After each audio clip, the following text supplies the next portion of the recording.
Hey, this is Dan Iverson from Atlanta, Georgia. I'm a 42-year-old father and internet marketer.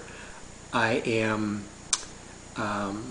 the author of Network-Marketing-MLM-Guide, and I'm more recently working on a project called Big First Step.biz. That's bigfirststep.biz. And recently I've been writing a series of articles for ezinearticles.com. You can go there and do a search for expert author Dan Iverson and take a look at some of the work that I've put together there recently. One of the articles that I've recently written and that I'm excited to share with you today is it starts with with you asking yourself the question: do you really bring value to your list? Obviously, when you're starting to market online, it isn't going to take very long before you hear a lot about how important it is to build your list. The bottom line is that if you don't establish and develop a relationship with a group of people over time, your marketing will not have the ability to build momentum the way that it should.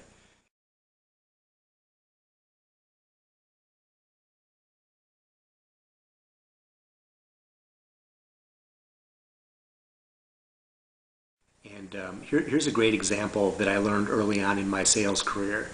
Let's say two sales people went to call on a new client, and they found out that this client was in the process of making a major purchase. They were in the early stages of that process, and they knew that it was going to probably take about 6 months to a year before the customer went through the entire process.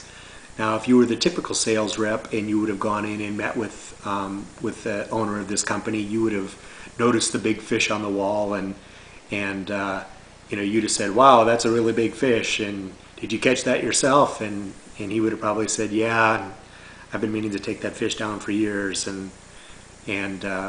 Anyways, so that you would have learned more about, you would have learned that they were going to buy whatever it was that they were going to buy, and you would have asked for permission to be able to remain in touch with that particular client periodically, so that as they move closer or further along in their process, you would be available. And of course, they would agree to do that. Now, if you were not so typical sales rep, you would have gone into that meeting and you would have got a chance to get to know the owner a little bit better. You would have found out how he got into the business and how long he's been in the business, what he likes about it, what he doesn't like about it. You might have find out who some of his strategic partners are, find out who his competition is, find out what some of his biggest problems are right now in the business. And then as the months, and then you would have left the meeting. And as the months would have gone by, typical sales rep number one would have called up and said, "Hey, this is Dan. I'm just following up with you again. So how's that big fish doing?" And the guy would have said, "Yeah, and it's doing fine, and just doing my job. I'm going to follow up with you again, in a few weeks if that's all right." And of course, the guy would have said, "Okay." And you can just imagine 12 phone calls over a year's time of pretty much saying that same thing. Where are you at in the process? How's the fish? Just checking in. Mind if I continue to check in?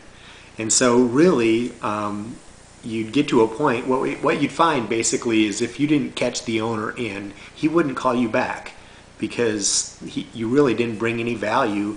You're not bringing any value. Matter of fact, he's probably tired of your calls and is being nice and knows he needs your unnecessary evil, but really wouldn't appreciate or feel like he'd gotten any particular value from you. Now, if you were the non-typical sales rep number two, from all the information that you would have found out as you would have read articles and done research online and found out more about their competition or strategic alliances, maybe you would find articles that you would cut out and mail to him or that you could email to him. And then when you called in, you could say, "Yeah, we just saw the XYZ company, just took a major loss in this area because of a fire that they had.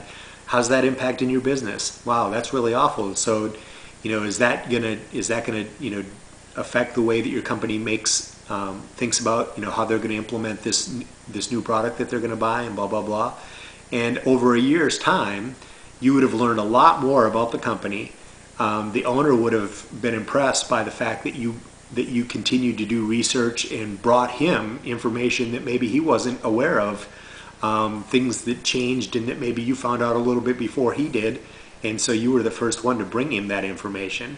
So in the process of over a year, maybe you found 5 things about his company or his industry or one of his competitors or one of his strategic alliances that he didn't know. So you genuinely brought value to him throughout that year process. Now at the end of the year, just ask yourself, all things being equal, if there wasn't a huge distinguishing factor between the 2 sales reps in terms of the product that they represent, which in most products today there aren't huge distinguishing factors, who do you think the person to do business with?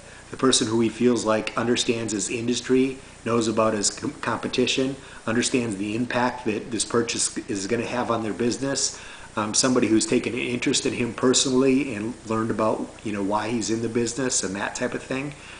It's just a no-brainer. And so that's the type of thing that you need to learn and understand and do as you build your list and write to your e-Zine, is you need to keep them abreast of the things that you're learning, of the trends that you see change, you need to ask them questions and find out more about their particular circumstances so you can write things that are pertinent to them. Build a relationship with your list by giving them valuable information, helping them see that you bring value to them as their leader or as a person who publishes an e-Zine to them. And so when it comes time for them to try to determine which course that they want to buy, which products they want to represent, which direction they may want to go, you're going to be the person who has an established relationship, a person that they trust, and so you're going to get to be part of the decision-making process with them, helping them decide what's best for them and what is going to help them best accomplish their goals. And again, where would you rather be? The person that sends them, affiliate links every week, so hoping that they'll eventually buy something, or the person who continually sends them good, up-to-date information, keeps them abreast of new things that they learn, and so on and so forth. So I think that the answer is obvious. I think that this is going to be a great lesson. There are some really good examples of this out there, and we'll get into that more in further lessons. Have a great day. Again, this is Dan Iverson. I would love if you would sign up for my e-Zine. You can do that on my website at bigfirststep.biz. Our goal is to make your first steps in starting your business as big and effective as possible. Again, come see me at bigfirststep.biz and sign up for our e-Zine. Looking forward to talking to you. Thank you. Bye-bye.